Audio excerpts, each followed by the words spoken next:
Hello and welcome back to ThePrint World 360. My name is Vedika Singh and over the next few minutes we will discuss three important global headlines. Like United States accusing China for hacking US Treasury, Taliban's stringent restriction on women in Afghanistan, and the newly elected president in Georgia. The United States Treasury has been hacked. On 30th December, the US Department of the Treasury accused Chinese state-sponsored hackers of breaching its network, gaining access to unclassified documents and employee workstations. China has denied these allegations, calling them groundless. But this incident is just the latest flashpoint in a long history of cyber warfare between the world's two largest economies. The breach occurred when hackers overrode a security key used by Beyond Trust, a third-party cybersecurity provider. This allowed them to access the Treasury network.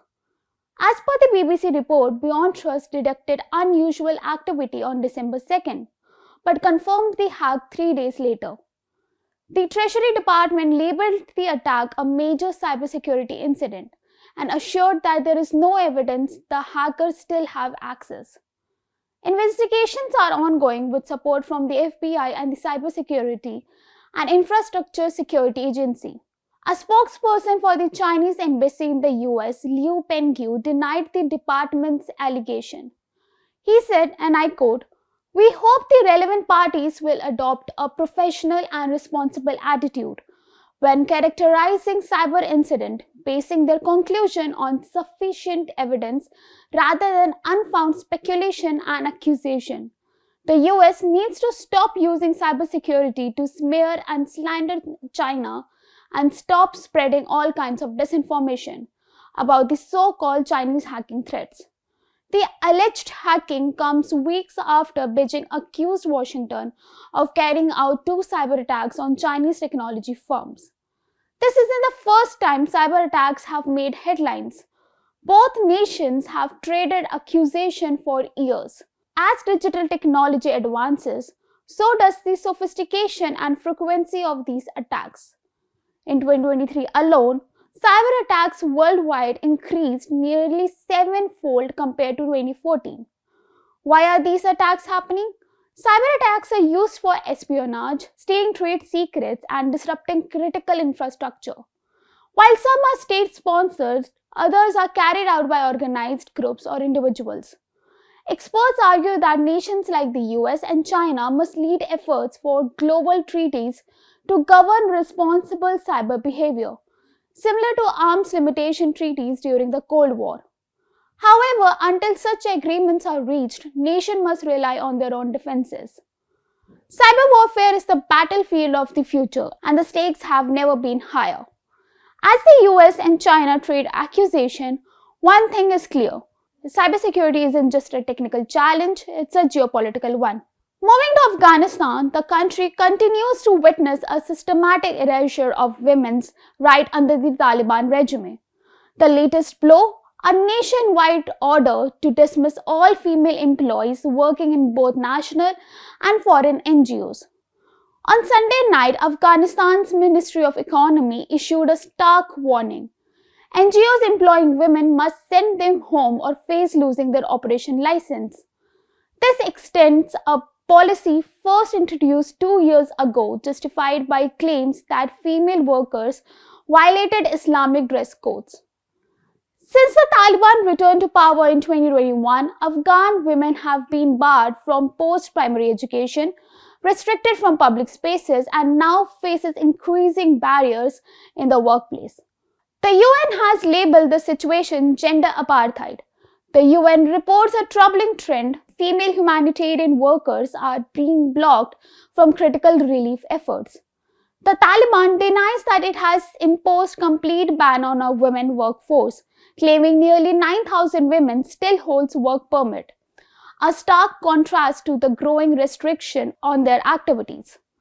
In a separate decree, Taliban leader Habibullah Akhundzada has banned windows in homes that could overlook spaces where women work or spend time. Existing windows must be obstructed with walls or screen to prevent what Taliban calls obscene act. Zabihullah Mujahid, a Taliban government spokesperson, stated, "Seeing women working in the courtyard, kitchen or collecting water from the wells can lead to obscene act." The directive also encourages property owners to build walls or use other means to obstruct views from existing windows to prevent nuisances caused to neighbors. The crackdown extends beyond home and workplaces. Women are now prohibited from singing or reciting poetry publicly. Many local media outlets have stopped broadcasting female voices altogether. Despite international outcry, the Taliban claims these measures are in line with Islamic law. But critics argue these policies are dismantling Afghanistan's social fabric and deepening its humanitarian crisis. As Afghanistan women fights to reclaim their space in society, the world watches. The question remains, how long will the international community let the gender apartheid continue? Moving towards the Europe, in Georgia's capital Tbilisi, Mikhail Kavalishvili has been sworn as the new president amid the political chaos, weeks of protest and standoff with the outgoing pro-Western president, Salome Zorabishvili.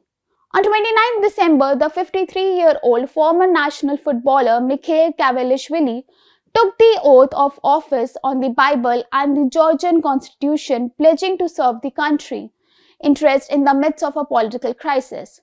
His swearing-in marks a new chapter, but it comes with significant controversies. According to local media reports, there were no significant protests outside the parliamentary building while Kavalishvili was being sworn in. But after the ceremony, outgoing President Zorabishvili has refused to step down. In a fiery speech to hundreds of supporters, she called the proceedings a parody, claiming Kavalishvili's election was illegitimate, as the October parliamentary vote which selected him was marked by fraud. She said, and I quote, "This parody, which is currently being played out in a parliament, is a genuine parody that country has not deserved."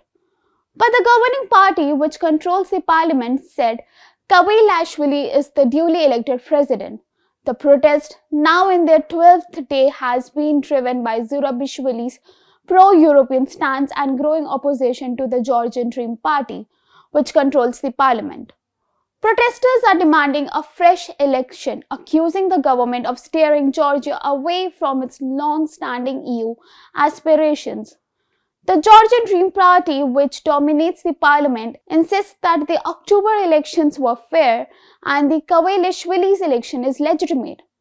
Meanwhile, the government has threatened Zorabishvili with prison if she refused to leave the presidential palace. The crisis also highlights growing concerns about Georgia's political future.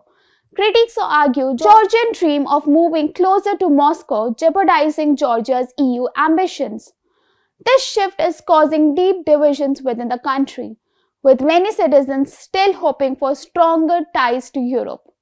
We will get you the latest on these and more. For more such updates, do log in to ThePrint. Thank you for watching.